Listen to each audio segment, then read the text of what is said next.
Hello friends, I am Anil Kumar Tiwari. We are going to discuss the Hong Kong Security Law approved. This news in current affairs related to international relations. In this video, we will discuss why this appeared in current affairs. Then we will discuss what is this law all about, means Hong Kong law क्या है जो China ने अभी approve किया है. Then we will discuss why did China do this, China ने ऐसा क्यों किया. Then we will discuss what is Hong Kong basic law. So let's start. Why this appeared in the current affairs? China legislature has approved the controversial national security laws for Hong Kong. Hong Kong के लिए national security law एक China legislature ने approve किया, dealing what critics have called the killer blow the city autonomy of and freedoms. Hong Kong enjoyed a certain types of the autonomy and freedom.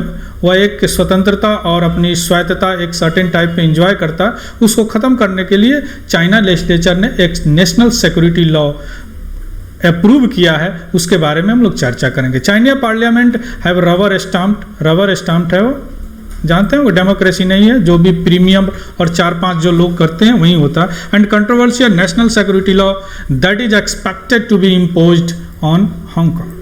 The move follow year violent protest in the Hong Kong and is unprecedented in its scope since the territory has handed over to China from UK in 1997.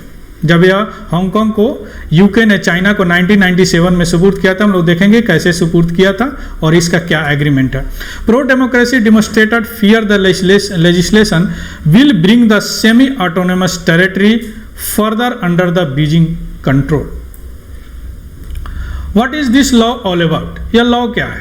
China initially submitted a draft resolution to its the rubber stamp parliament, which was the voted on and passed this week. Only now will be fleshed out on its actual draft law.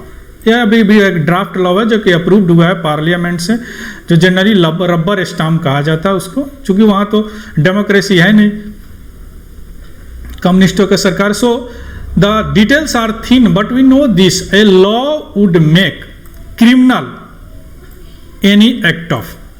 यह law है जो criminal बनाता है. किस act पर? वो act देखेंगे, cessation. Cessation means होता है breaking away from the country, means किसी भी कंट्री से अलग होना, पृथक होना.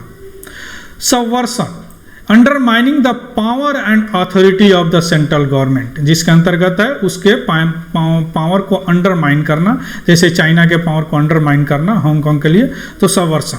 टेररिज्म, एज यू नो, आतंकवाद, using violence and intimidation against people, activity by foreign forces that interfere in Hong Kong. One part that has not people worried in the suggestion that China could set its own institution in Hong Kong responsible for security. Means ये इनका अपना एक institution वहाँ स्थापित करना चाहते हैं जो हांगकांग के सिक्योरिटी की तरह हो. अभी हांगकांग में इनका अपना इंस्टीट्यूशन नहीं है, उसका अपना एक जुडिशरी है, अपना एक एग्जीक्यूटिव है. देखेंगे क्या है, आगे देखते हैं.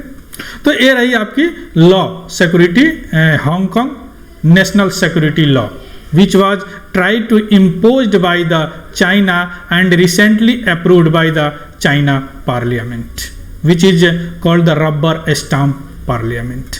Okay, next, why did China do this? China ने ऐसा क्यों किया?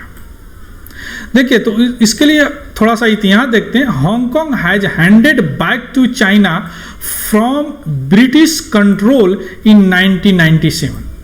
हांगकांग को ब्रिटिश ने चाइना को 1997 में दिया अंडर द यूनिक एग्रीमेंट. उसके लिए एक एग्रीमेंट किया गया. उस एग्रीमेंट के तहत एक mini constitution called basic law बनाया गया और so called one country two system principle. एक मिनी कॉन्स्टिट्यूशन के तहत, एक एग्रीमेंट के तहत मिनी कॉन्स्टिट्यूशन बना, जिसे also called the basic law. देखेंगे आगे कि बेसिक लॉ क्या है. एंड इस लॉ के तहत ये one country and two system principle के तहत यह हांगकांग काम करता है. ऐसा प्रिंसिपल और करते हैं, जैसे मकाऊ वगैरह में भी इस तरह का प्रिंसिपल है. तिब्बत वगैरह में भी इस तरह का कुछ प्रिंसिपल है, लेकिन ऐसा अगर करंट अफेयर का कुछ न्यूज अपीयर्ड होगा तो इसका अलग से हम लोग डिस्कस करेंगे। बाकी अभी हम लोग only centred on Hong Kong security law. Okay, under the same agreement Hong Kong had enacted own national security law.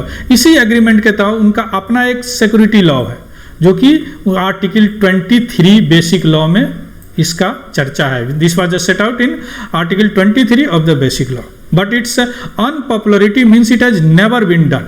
The government tried in 2003 but had to back down after protest, लेकिन प्रोटेस्ट के बाद उन्हें पीछे जाना पड़ा। वैसे पिछले साल भी हम लोग ने देखे थे प्रोटेस्ट बहुत सारा हांगकांग में हुआ था, उनका इमिग्रेशन रूल के तहत प्रोटेस्ट हुआ था।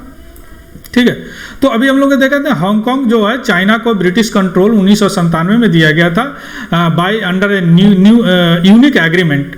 उस एग्रीमेंट के तहत 1 कंट्री 2 सिस्टम प्रिंसिपल था। ओके, तो उसमें उनका अपना एक नेशनल सिक्योरिटी लॉ है जो आर्टिकल 23 में है, जबकि यह इंपोज कर रहे हैं अपना सिक्योरिटी लॉ जो अभी अप्रूव्ड हुआ है। ठीक है, देखेंगे what is the Hong Kong basic law. अभी हम लोग चर्चा किए बेसिक लॉ, ये हम लोग देखे बेसिक लॉ।